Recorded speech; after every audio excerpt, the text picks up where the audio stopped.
any questions on this particular example? Clear, sir. Clear. Clear, ha? Grado kayo, ha?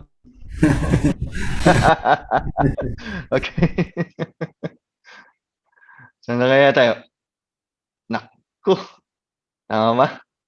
Dumami na. O, ayan. Ano ba yan? Ano ba yung ating last na, ano? Na answer ba? Dumami na siya, no? Pero simple lang yan. Ilang forces na ang involved nito? Concurrent forces, as I mentioned before,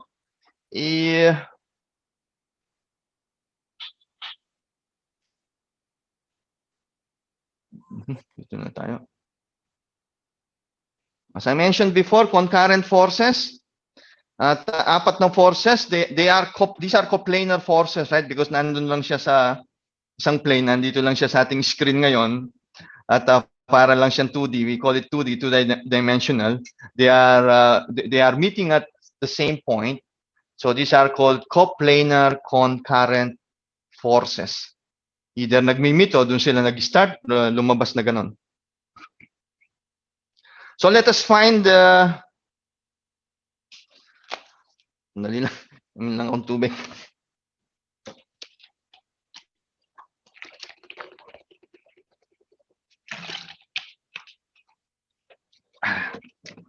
So let us find the resultant of this particular forces, and yung angle ng reaction to the x-axis. All right. So again, same banana, same procedure. Let us get the this time para na natin siya shortcutin, no? Para gumaling na tayo after ilang minutes. Diretso na tayo sa resultant ng x. Si oras na eh. Resultant of x. Rx is equals to the summation of forces at x, or horizontal. Yan, parang masyadong malaki. Parang hindi kakasya to. Resultant of x equals summation of forces x, horizontal. I-straight away natin. P1, okay? Saan ang P1? Ang ating x component ng P1 is equals to 35 cosine 30 degrees. Before guys, ready ba kayo sa ganito? Yung direction na natin, or do you want it, yung parang meron muna tayong mga formulas? Try natin, di ba? Yes, sir. Try. Try natin. Pagka natin, kasama lahat yan. Dahil pag nagkamali tayo, anuin natin. Sabay-sabay tayong nagsosolve. Alright? So, okay. Ito yung x component ng P1.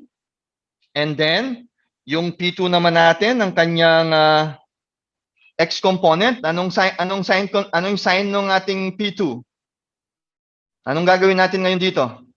Plus P2, negative.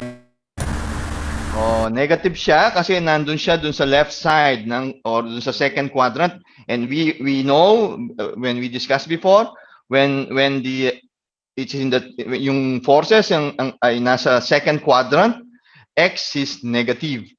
So minus 40 cosine 80 degrees. Tapos ano pa? Ang ating P3 naman, positive or negative?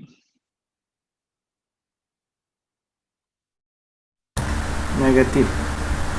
Minus 60 cosine, anong angle niya? 50 degrees. Plus yung pinakahuli, syempre, P4, plus na nga, ako na nga, P4 is 30 cosine 40 degrees. Ano po yung sagot natin dito sa yung natin, yung Rx natin, o yung resultant X component ng ating R? Ano pong sagot? Paki-compute po. Baka nagkamali ako. Baka nagkamali yung aking abacus.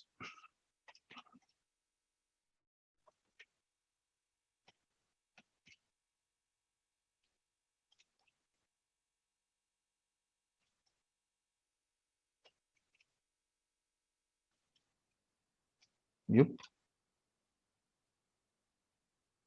Parang nahihirapan tong calculator ko pa. Ito lang, ha? Ha?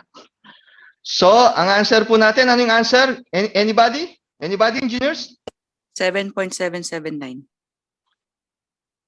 7.779 kilonewton. Very good.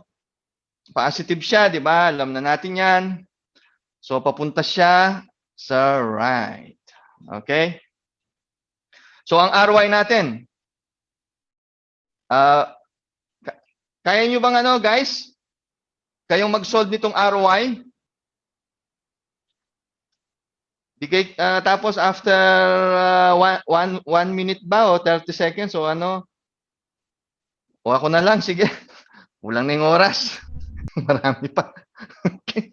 RY is equals to summation forces. Tamad ng teacher na to, nagpapasolve. Forces at Y is equals to, try natin. Asa na yun? T1 is 35 positive sine 30 degrees. Lipat ko muna itong sharing your screen na to. Plus, yung ating P2 is 40 dahil pataas din ang Y niya. Sine 80 degrees. O ano ngayon? Itong ano, P3. Alam niyo na siguro to, minus siya. Oh. Siyempre, minus 60 sine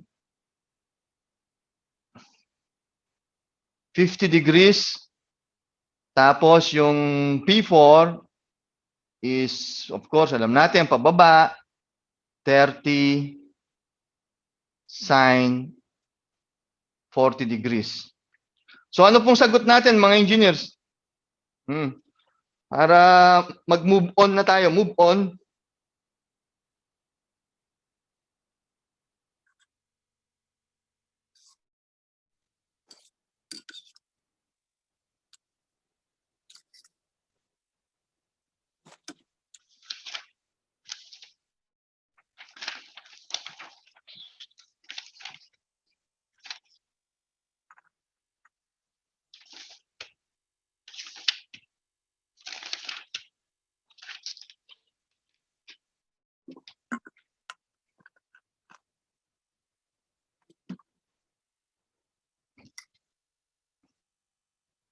Anybody? Paano ba magtawag dito sa ano na to?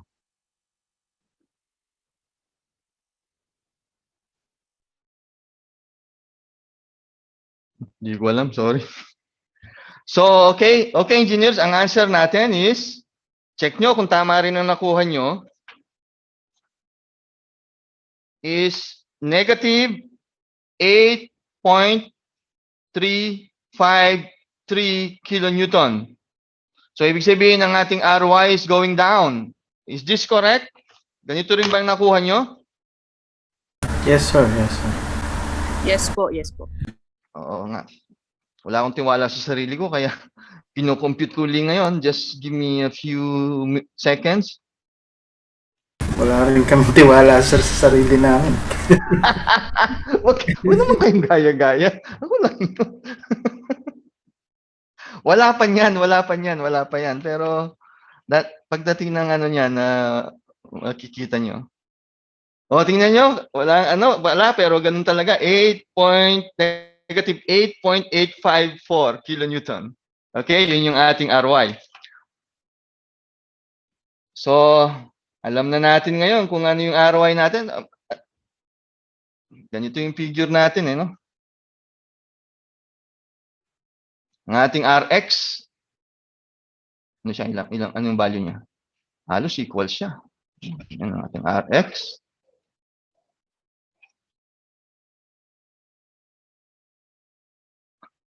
Ang ating RY.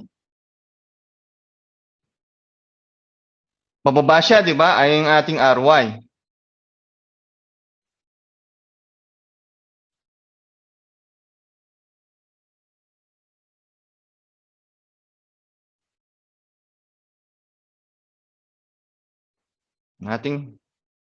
So, ang ganito ang itsura ng ating R. Medyo parang equal siya, no? 7, almost 8, no? So, meron na kayong idea siguro kung ano ang ating angle niyan. No? Figure lang yan. So, going back, let us again write the formula para ma-refresh tayo. R squared is equals to resultant x squared plus resultant y squared. Let's go. Dali lang pala. Kala ko mahirap. Rx is 7.779 squared plus negative 8.353 squared. So actually kahit di nyo ilagay negative kasi may square din yan, no? Pero it's up to you. Pero maganda, ganito na lang muna habang umpisa. Ano pong sagot natin mga engineers? Para kumain na tayo. 27.55. Tama ba? Oo. Mali yata ako, sir. Okay lang yun.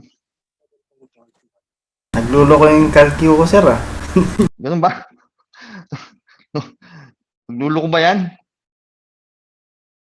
Kaya pag may calcu kayo nung examination, ilan ang nabili kong calcu ata? 3. Kasi hindi mo alam kung anong mangyayari, no? It's good na meron kang spare. 'Di ba? Tapos minsan may mga pumunta pa nga doon, iba yung calculator, hindi allowed, 'di ba? Pagka pwede mong pahiramin din. Basta gumagawa ka ng mabuti rin yung mangyayari sa iyo. So, going back, no, lumalayo na ako sa pero dapat pagka sa exam meron din kayong isang spare. Hindi mo alam dun magkakaroon ng ng breakdown yung calculator.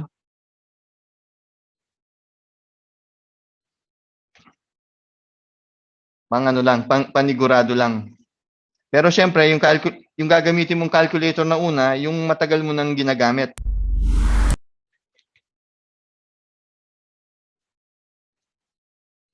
Mali ako. So, ang answer dito ay 11.414 kilonewton. Tama ba ako, engineers? Tama, sir. Tama. Kasi kinumpit ko na yun eh. Kaya lang, gabi na nun eh. Negative 8.353. Okay, so alam na natin ang ating resultant, okay, which is 11.414. Anyway, kahit pala hindi natin kunin, ano naman ang ating angle? Let's calculate our angle. Tangent theta is Ry over Rx, which is theta equals to tangent negative 1, negative 8.353 over 7.779 equals, ano pong angle natin? Please include the sign, all right? Negative 47.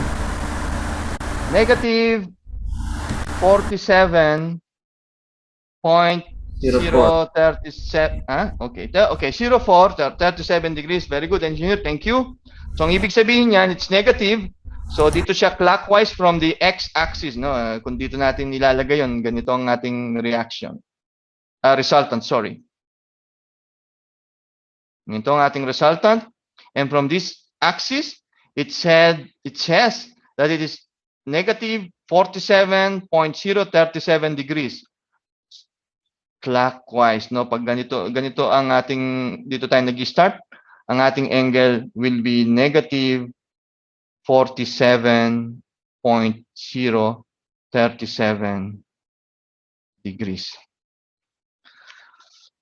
Okay, mga engineers, dun sa mga vector forces, concurrent forces, that would be the last example. Okay? And ito na resultant of concurrent forces pala. So yeah, but don't get confused, right? Dun sa halimbawa bakit chairman? Walang ano ngayon, yung walang summation forces x is equals to 0 or summation forces y equals to 0 kasi wala pa tayo dun sa equilibrium.